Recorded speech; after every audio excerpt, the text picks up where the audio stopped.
Hi there. We have now created our first class, Geography, to show you a little bit of the navigation of the screen. One of the first things you're going to want to do when you have a classroom is invite your students. There are two ways to invite students. Up here at the top, you'll see three tabs. Stream, which will be the location of all your announcements and assignments that you share with your students. Classwork will be a place where you create assignments and also grade and monitor student work. And People is where you add your students.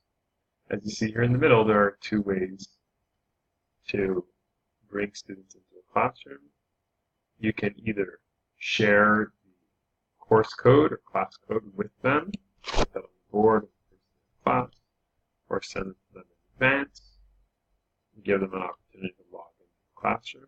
Or alternatively, you can invite students over here by simply typing in.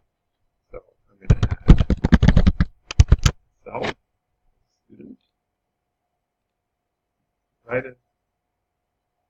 Once a student is invited, it will show that they're invited, and their name will be gray until the student has accepted the invitation. Top, you can also co-teach a class and have an additional teacher join you in the process of teaching a class, teaching multiple sections, the same subject. This might be a helpful and useful way for multiple teachers to teach using